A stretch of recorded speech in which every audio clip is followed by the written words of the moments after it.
Alright, ladies and gentlemen, we have first cast. We have Pancreas against LuckyStrike, and I believe this is for University of Washington. And we have Zerg versus Protoss. LuckyStrike is the Zerg, he's purple, and Pancreas is the Protoss, he is green. And it looks like they are playing on Zonaga Caverns, so we will have those Zonaga towers over here that in the middle of the map that will be very important, and of course we'll have the gold minerals in the corners. Missed that one right here. We have our scouting overlord going out. No kind of cheesy play by LuckyStrike or Pancreas at this time. They're definitely doing a macro build. Looks like Pancreas is going down for his first pylon.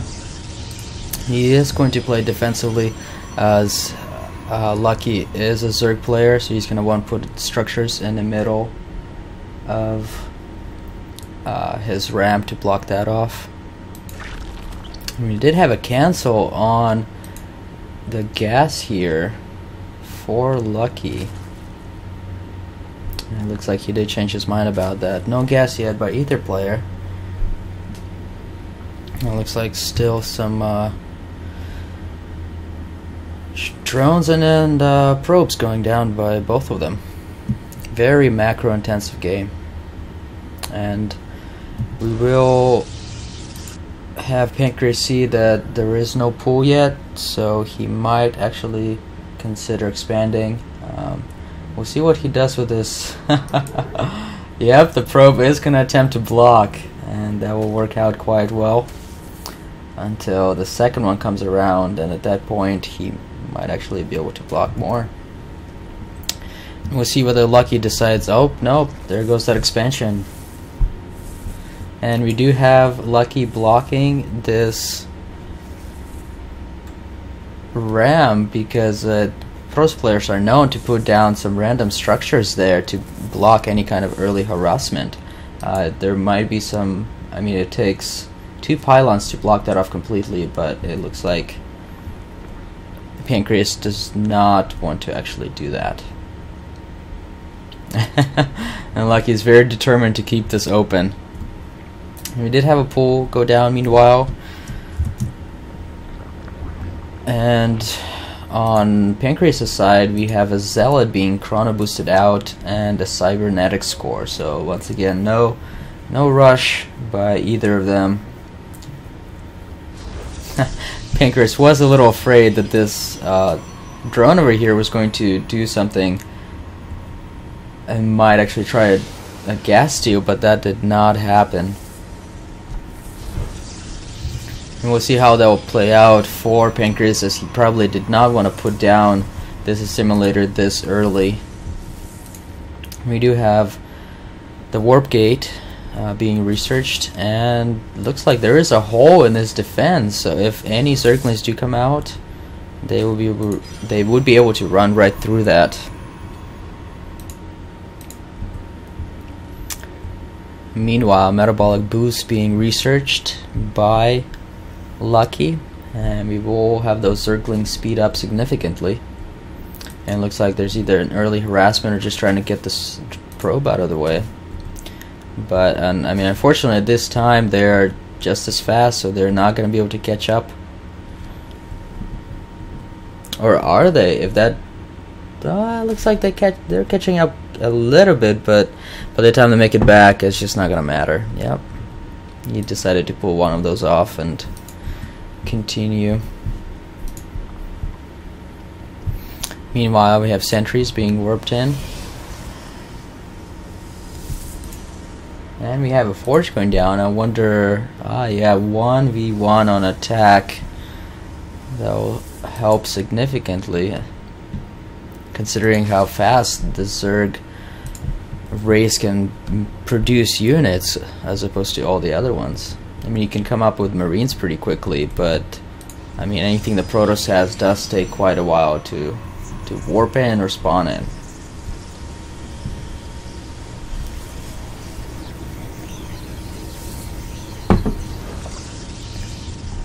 And we did have an evolution chamber go down by Lucky, so he will be able to get some upgrades going, and he will probably choose the weapons upgrade. Perhaps not. We'll have to see what's happening. Yeah, this is live out here, and all of one viewer. I'm happy you're watching, Michael. Yeah, we do have to get Skype out there. See how that happens. If you look at the income tab, surprisingly, the Zerg is out mining. Well, Lucky is out mining Pancreas, so we'll see what this edge results in the end. And he is choosing to make yet another wall out here, but leaving this lonely pylon with just 400 health is not a very effective wall. Although at the same time, you can only get 2 Zerglings in here to attack. And it looks like missile attack, so we will see Hydralisks. Hydralisk or Roaches. Ah yes, it's the Roaches that... The Roaches got buffed, so they're going to be used extensively, it seems like, by Lucky. If we look at the units, the drone count is the same, so we also see that the incomes are the same as well. And we do have a few more harvesters, so it looks like Pancreas has drones that are just kind of chilling somewhere. Not sure which ones those are. Meanwhile, more roaches coming down by Lucky. And it's surprising that he chose to position all his overlords over here, that perhaps he is going to, once they are upgraded, be able to generate creep and spread it across the map faster and not have to rely on whatever they're called, the creep tumors to spread that creep for him. And we will see that even though these guys are a little awesome dudes, they are going to take quite a while. And we have our first whatever is it called, hallucinated unit by Pancreas for that scout, and he did see this force coming. He is going to be prepared for it.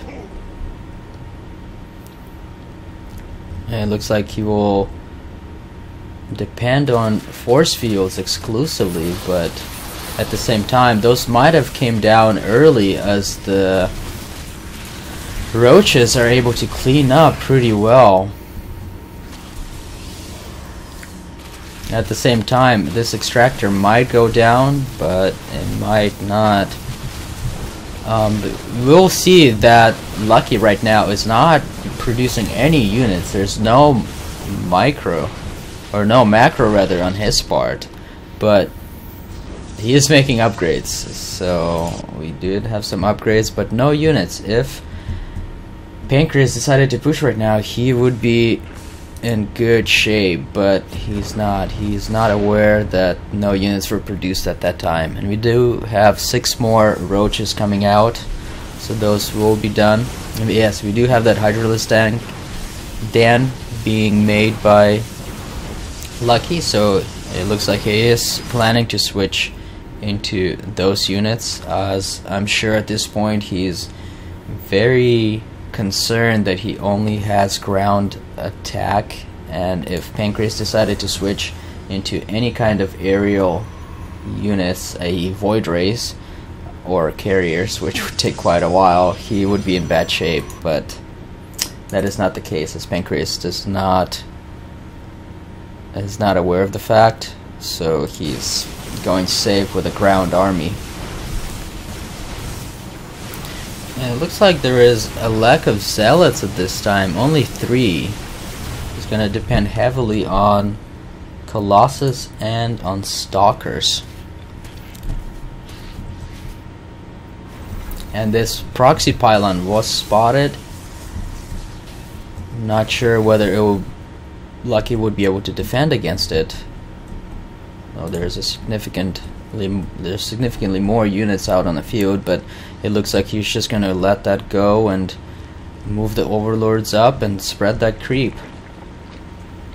Meanwhile, also spreading the creep to tumors using those. And Pancreas is aware of that at the moment, and he will be able to snipe some of these.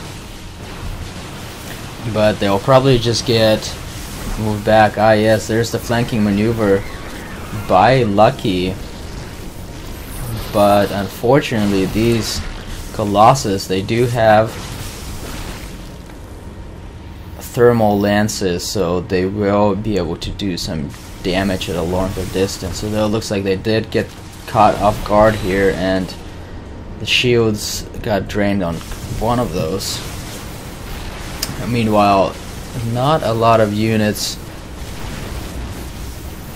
on either of those parts. We do have more Hydralisks going down and a few more Zerglings. Meanwhile, more Colossus produced and the shields. And it looks like these units are getting completely decimated. I mean, Lucky is at a bad position right now. And there's the good game. We have Pancreas winning against LuckyStrike.